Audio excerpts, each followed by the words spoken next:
Perkenalkan, nama saya Cynthia Estipa Butungan dari kelas Hukum Ekonomi Syariah 1C.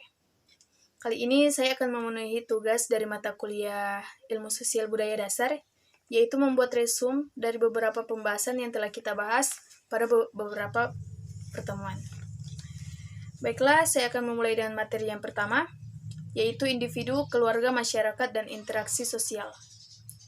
Setiap individu memiliki dua dimensi, yaitu fisik dan psikis. Fisik dan psikis mempengaruhi sikap, perbuatan, dan emosi seseorang. Berikut pengaruh lingkungan, yaitu sandang, pangan, dan papan. Jika interaksi dengan lingkungan, maka menghasilkan perubahan lingkungan. Contoh, sandang, pangan, papan masyarakat yang tinggal di pegunungan jelas berbeda dengan yang tinggal di pantai atau di pesisir. Keluarga. Pengaruh keluarga terhadap pembentukan sifat dan sikap seseorang, entah dari status sosial ekonomi keluarga, faktor keutuhan keluarga, sikap dan kebiasaan orang tua, serta keharmonisan keluarga. 4 hal ini bisa mempengaruhi psikis seseorang. Berikut interaksi sosial. Sebagai makhluk sosial, manusia saling membutuhkan dalam berbagai hal. Materi yang kedua, yaitu remaja dan pemuda dalam permasalahan generasi sosial. Sebagai pemuda atau generasi penerus, kita dituntut untuk mengembangkan kemampuan dan menemukan berbagai macam pembaruan untuk kemajuan, melakukan usaha untuk mengembangkan kepribadian, mengadakan penyesuaian dengan tuntutan dan kebutuhan masyarakat modern. Potensi generasi muda, yaitu ada 1. Idealisme dan daya kritis. 2. Dinamika dan kreativitas. 3.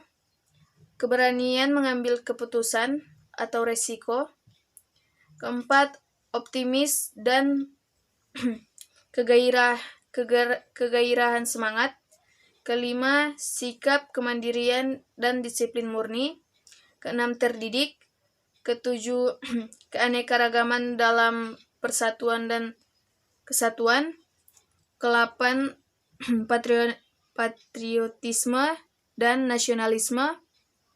9. Sikap kesatria. 10. Kemampuan penguasaan ilmu dan teknologi.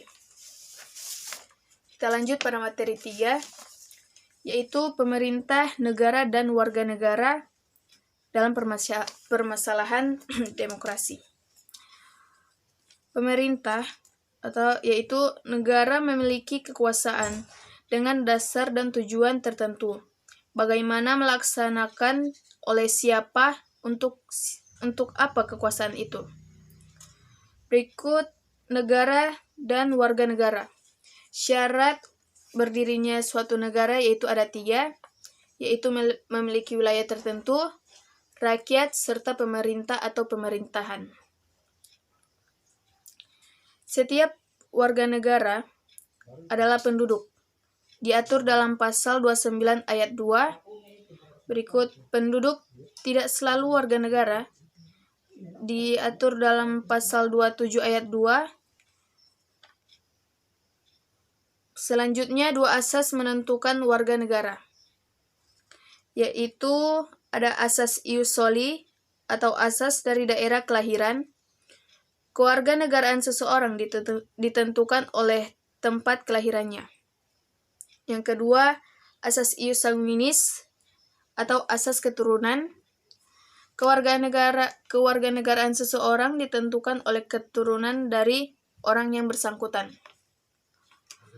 Pada pasal 5 ayat 1 Undang-Undang Republik Indonesia tahun 1950 disebutkan bahwa kewarganegaraan Republik Indonesia diatur oleh Undang-Undang 62 tahun 1958 tentang kewarganegaraan Republik Indonesia. Sekian, itu adalah beberapa itu adalah resume dari beberapa pembahasan yang telah kita bahas pada beberapa pertemuan di mata kuliah Ilmu Sosial Budaya Dasar.